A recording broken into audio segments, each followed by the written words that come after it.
Goojacade waa magac maalmihii ugu dambeeyay si weyn ugu soo dhacayay dhagaha bulshada Soomaalida. Wax ka badan 100 kun oo jeer ayaa lagu qoray magacan baraha ay bulshadu ku kulanto ee internetka ku yaala. Waxa uu ahaa kan ugu caansan ee loogu hadalhaynta badan yahay toddobaadadii ugu dambeeyay. Aragtiyo kala duwan oo laga bixinayo ayaa qaybaha kala duwan ee warbaahinta galay. Dadka qaar waxay sheegeen in Goojacade tahay goob ay ku go'doonsan yihiin ciidamada dawladda Soomaaliland.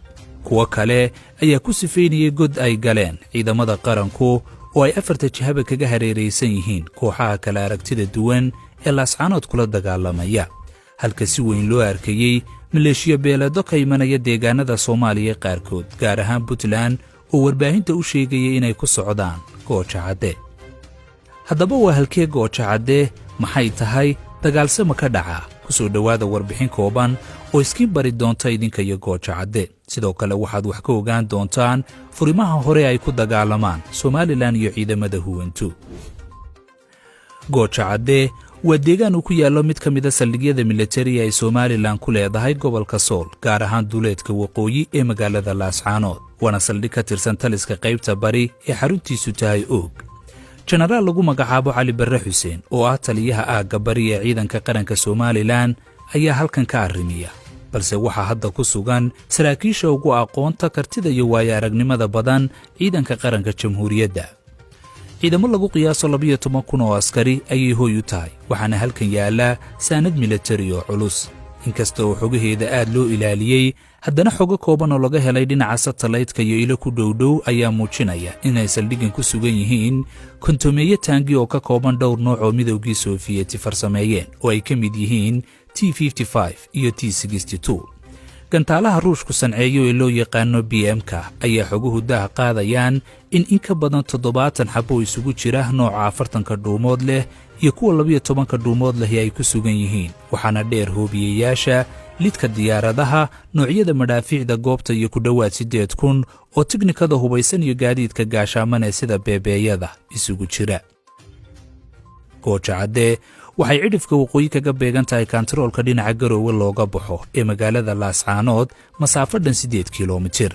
goobtan ma jiro haba yaraatee wax dagaala oo ka dhaca, waxa ka horeeya 3 fadhiisimood oo dhinaca isku haya isla markaasina laga difaaco oo min 5 kiiloomitir dhinaca waqooyi bari, koonfur iyo waqooyi galbeed kaga teedsan. ciidanka halkan degani intooda badani waa kuwa aan weli dagaal gelin iyo kuwa la soo nasiyay oo goobahoodii dagaalka lagu bedelay guutooyin kale. haddii aan dhanka maabka ka eegno, goobaha Laascaanood kaga sugan yihiin ciidamada Somaliland iyo weliba kuwa ka soo horjeeda. kani waa maabka magaalada Laascaanood iyo jihooyinkiisii. ciidamada qaranku waxay ka joogaan dhinaca galbeed, aagga bari iyo dhanka waqooyi oo ah marinka isku xidha ciidamada galbeedka iyo kuwa bariga magaalada ku kala sugan, ama aagga labada kantarool ee midna laga galo midna laga baxo magaalada ka kulaalaya. halka ciidamada dawladda la dagaalamaya ku sugan yihiin gudaha magaalada Laascaanood ama cidhifyada ku toosan jiidda ay ku sugan yihiin ciidamada qaranku ilaa dhinaca koonfureed. dagaalka ugu culus waxa uu ka dhacaa dhinaca bariga ee aagga Maraaga ilaa Buundada Boodda.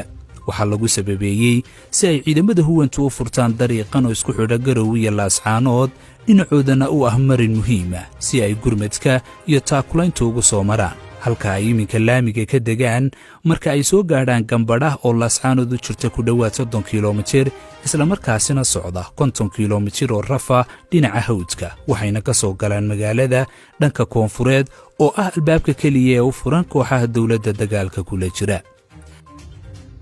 qaybta 12aad oo ka mid ah qaybaha ugu awoodda badan ciidanka qaranka ayaa afaafka bari ee magaalada Laascaanood degeen, waana qaybta uu hogaamiyo generaalka hoodada dagaalka ku leh ee Faysal Cabdi Bootaan. 3 kiiloomitir ayuu u jiraa kantaroolka bari ee magaalada.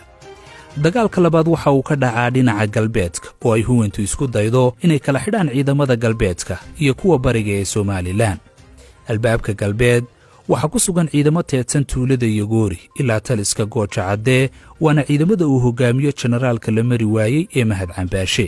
masaafo dhan 1 kiiloomitir ayuuna u taagan yahay kantaroolka galbeed ee magaalada, halkaas oo uga leexdaan dhanka waqooyi oo ay kaga xidhmaan ciidamada jihada labaad ka difaaca Goojacade. dhinaca waqooyi waxaa ku sugan ciidamada difaaca koowaad ee taliska gooja cadde wax ka yar 1 kilomitir ayayna eegayaan xafiiska gobolka ee magaalada laascaanood iyo xaruntii kastamka waana kuwa saaran labada buurood ee ay dhex marto waddada aadda saldhigga militari ee gooja cadde saddexdan jihood marka uu dagaal ka dhaco daqiiqada kadib waxaa suurto gasha in ciidamada qaranku gudaha u galaan magaalada laascaanood sida ku cad muuqaalkii ugu dambeeyey ee ay duubaan diyaaradaha aan duuliyaha lahayn ee waxbasaasa ee ay adeegsadaan ciidamada qaranku sidaad ku arki karto muuqaalkan idiin muuqda oo muujinaya in kooxaha la dagaalama dawladdu dib ugu cararaan magaalada dagaal kadib iyadoo la arkayay gaadiidka gaashaaman ee ciidanka qaranka oo cidhifyada ka sii gelaya laascaanood marka ay dib ugu celiyaan magaalada ciidamada qaranku waxay dib ugu soo noqdaan fadhiisimahoodii hore taasoo muujinaysa inaanay diyaar u ahayn inay wakhtigan ka saaraan ama gudaha u galaan magaalada laascaanood iyadoo lagu macneeyey inay ka fogaanayaan khasaaraha culus ee ka dhalan kara maleeshiyaadka aan tababarka wanaagsan qabin inkasta oo dagaaladii hore u dhacay dawladdu ku macnaysay mid ku koobnaa isdifaac balse dhowaan waxay dawladdu shaacisay inay u beddelayso weerar iyo howlgallo militari oo qorshaysan xuduudda ciidan ee ku sugan iyo saanadda militari ee gooja cadde taallaa waa mid aanay adeegsigooda ku degdegin dawladdu intii ay colaadda laascaanood jirtay ma jirto wax sawirro ah oo goobtan iyo guud ahaanba ciidamada ku sugan iyo kuwa dagaalamayaba laga hayo marka laga yimaado shirarka jaraa'id ee saraakiisha ciidamada wataa qaarkood qabtaan somalilan oo ah dal aan la aqoonsanayn waa mid ka fogaata muuqaallo laga duubo ciidamadeeda iyo hubka ay ku qalabaysan yihiin ee ay ku hesho sifooyinka kala duwan maadaama ay saaran tahay cunaqabatayn dhinaca hubka ahi